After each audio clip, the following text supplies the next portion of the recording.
Our goal is to examine the social and political effects that Christopher Columbus had on the Taino in the Caribbean by enforcing European labor systems. During the 1440s, maritime trade was extremely important to Europe, especially the spice trade from Asia. Spices were high in demand, but the routes were long, expensive, and controlled by powerful merchants and empires, which made trade difficult for countries like Spain. The King of Spain was especially interested in breaking into spice trade and competing with other European kingdoms.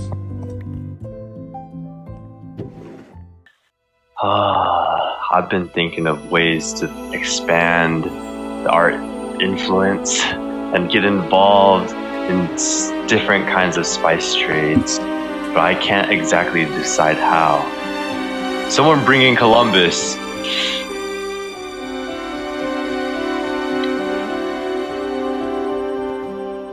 Your Majesty, I believe we should sail east across the Atlantic Ocean. I believe that this will give Spain a direct access to Asian trade and spices. This is a brilliant idea. I have 3 ships ready at the dock for you. Set sail tomorrow. Yes, King. In 1492, Columbus set sail with 3 ships across the Atlantic Ocean. The journey was long and dangerous. After weeks at sea, land was finally spotted. Columbus had reached the Caribbean islands, part of Americas instead of Asia. There he encountered the Taino people, marking the beginning of European contact and later colonization in the region.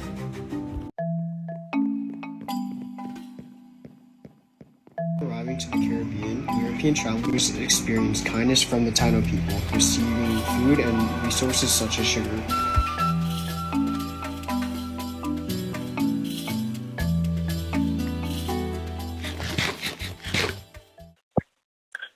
Get out, now!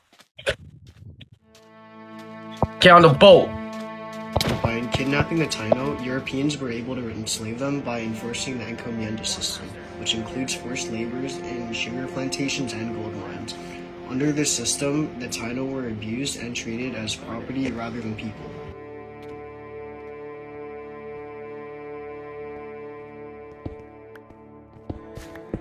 Hey! Go put the gold in the barrel, now!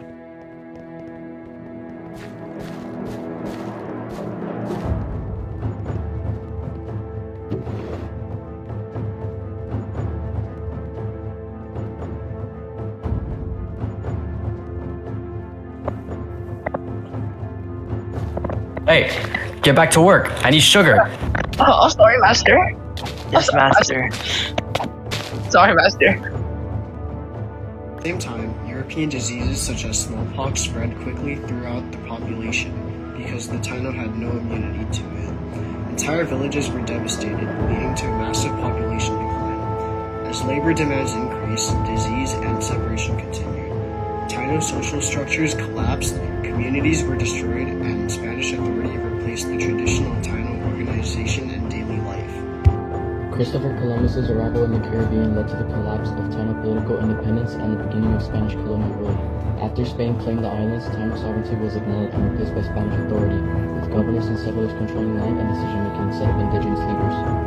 Taino chiefs, known as caciques, lost their power and influence as Spanish officials either removed, killed, or forced them into submission. Traditional leadership systems were disrupted and many caciqueros collapsed under Spanish military force. Spanish control was reinforced through violence and legal justification. Figures like Oviedo labeled Taino leaders as Carnaval, as enemies or Caribs, to justify just wars which led to their capture and execution.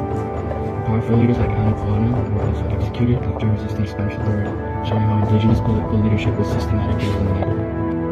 Columbus and later Spanish leaders also imposed European political structures and laws that the Taino were expected to follow. Spanish chroniclers and officials often ignored or rewrote indigenous systems in ways that made conquest easier.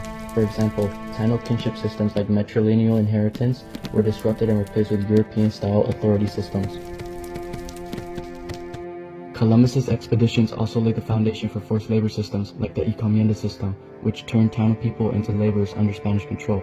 This shifted the Taino from self-governing communities into colonized subjects, who were forced to obey Spanish rulers and labor demands. Our research uses the diary of Christopher Columbus' first voyage to America by Oliver Dunn and James E. Kelly Jr. in 1989, a primary source book from the National Library of Spain, Madrid. It gives direct insight into Columbus' voyage and Spanish motives, as is his own personal diary based on his adventures, which is useful for understanding what was happening at the time. However, it is biased because it exaggerates success to gain more support for future voyages, and this represents indigenous people as lesser at Columbus' eyes. In addition, the book Columbus Four Voyages by Lawrence Berkeley in 2011 is a secondary source book published by Viking in New York. It gives a well-researched overview of Columbus' voyages, helping provide a clear understanding of events. However, because it's not a first-hand account, it may include the author's interpretation or bias rather than direct experience.